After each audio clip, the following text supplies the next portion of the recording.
বন্যার এই দৃশ্য দেখে হয়তো মনে পড়ে যাবে তৃতীয় বিশ্বের কোনো দেশের কথা, কিন্তু না, এই চিত্র পরাশক্তি যুক্তরাষ্ট্রের অন্যতম বিলাসবহুল শহর নিউ ইয়র্কের। বন্যা, ভারী বৃষ্টিপাতের মতো দুর্যোগ যেন পিছু ছাড়ছেই না যুক্তরাষ্ট্রকে। টেক্সাস, নিউ মেক্সিকোর পর এবার প্রাকৃতিক দুর্যোগের কবলে উত্তর পূর্ব যুক্তরাষ্ট্র। ভারী আর লাগাতার বৃষ্টির কারণে আকস্মিক বন্যা দেখা দিয়েছে new jersey, new York, Pennsylvania এবং আশেপাশের কিছু অঞ্চলে। বিপর্যস্ত হয়ে পড়ছে জনজীবন। সোমবার রাত থেকে টানা বর্ষণ শুরু হয় যুক্তরাষ্ট্রের মিড আটলান্টিক অঞ্চলে। এতে তলিয়ে যায় new York, new jersey, Pennsylvania সহ বহু আবাসিক এলাকা। বন্ধ হয়ে যায় সাবওয়ের লাইন, এমনকি মেট্রোর ভেতরেও ঢুকে পড়ে পানি। ভাইরাল হওয়া ভিডিওগুলোতে দেখা যায় পানি থেকে বাঁচতে ট্রেনের ভেতরে সিটের উপর দাঁড়িয়ে রয়েছে যাত্রীরা। ৮০ বছরেরও বেশি সময়ের মধ্যে দ্বিতীয় সর্বোচ্চ বৃষ্টিপাত হয়েছে নিউ ইয়র্ক সিটিতে। আধা ঘন্টার ব্যবধানে ২ ইঞ্চির মতো বৃষ্টিপাত রেকর্ড করা হয়েছে। এদিকে ভারী বৃষ্টিতে তৈরি হওয়া বন্যা পরিস্থিতিতে নিউ ইয়র্ক সিটির কিছু সাবওয়ে লাইন সম্পূর্ণ বন্ধ হয়ে যায়। সচল লাইনগুলোতেও প্রচণ্ড বিলম্ব করে ছেড়ে যায় ট্রেনগুলো। ভোগান্তিতে পড়েন লাখো নাগরিক।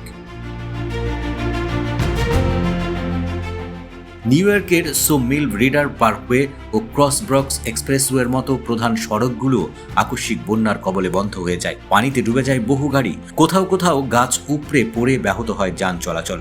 শহরটির বাসিন্দাদের সব ধরনের ভ্রমণ এড়িয়ে চলার অনুরোধ করে কর্তৃপক্ষ। দুর্যোগ কবলিত আরেকটি রাজ্য নিউ জার্সিতে জারি করা হয়েছে জরুরি অবস্থা। প্রয়োজন ছাড়া ঘর থেকে বাসিন্দাদের বের না হওয়ার অনুরোধ জানিয়েছে প্রশাসন। মঙ্গলবার বিকেল পর্যন্ত বন্ধ ছিল নিউ জার্সির একাধিক প্রধান সড়ক। কয়েক ঘন্টার ব্যবধানে ১৫ সেন্টিমিটারেরও বেশি বৃষ্টিপাত দেখে রাজ্যটি। ফলে বেশ কয়েকটি ফ্লাইট বাতিল এবং বিলম্ব হয় নিউ ইয়র্ক লিবার্টি বিমানবন্দরে। এর আগে অঙ্গরাজ্যটির প্লেইনফিল্ডে বানের তোড়ে ভেসে যায় একটি গাড়ি। মৃত্যু হয় ২ জনার। ৫ ঘন্টারও কম সময়ের ব্যবধানে ৭ ইঞ্চি বৃষ্টিপাত হয় দক্ষিণ পূর্ব পেনসিলভেনিয়ায়। আবাসিক এলাকাগুলোতে ৫ ফুটেরও বেশি পানি জমার খবর পাওয়া গেছে।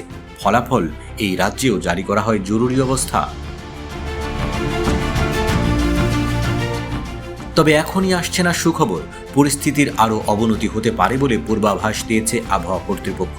আকস্মিক বন্যায় তলিয়ে যেতে পারে ফ্লোরিডা এবং মধ্য যুক্তরাষ্ট্রের আরও বেশ কিছু অঞ্চল, জানিয়েছে মার্কিন আবহাওয়া পরিষেবা। অন্যদিকে গেল ২ সপ্তাহ ধরেই বন্যা পরিস্থিতির মধ্য দিয়ে যাচ্ছে দক্ষিণাঞ্চলীয় আরেক রাজ্য টেক্সাসের বেশ কিছু এলাকা। সেখানেও পরিস্থিতি এখনও স্বাভাবিক হয়নি।